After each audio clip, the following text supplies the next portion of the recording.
I'm Hina Arif. Let's make learning simple and fun. Book a lesson with me today. Today I took a quadratic equation, solution of quadratic equation with the help of quadratic formula. The quadratic formula is x equals to minus b plus minus square root b square minus 4ac upon 2a.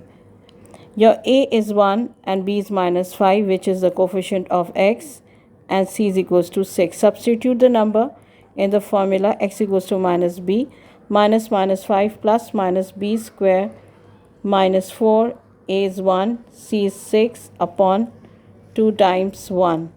5 plus minus square root of 25 minus 24 upon 2, because 4 6 are 24.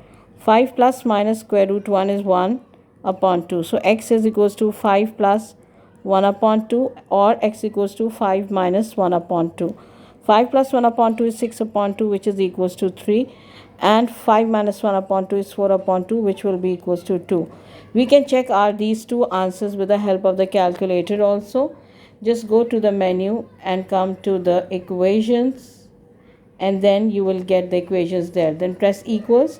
They're asking for polynomials. Press 2. How many degrees? 2, because it's a quadratic equation. Coefficients are 1 equals, minus 5 equals, and 6 equals. And then whenever you press equals, you will get x. The first answer is 3 and the next answer is 2. Alright, so thank you so much for watching. I look forward to you helping you achieve your goals. Okay, take care. Bye-bye.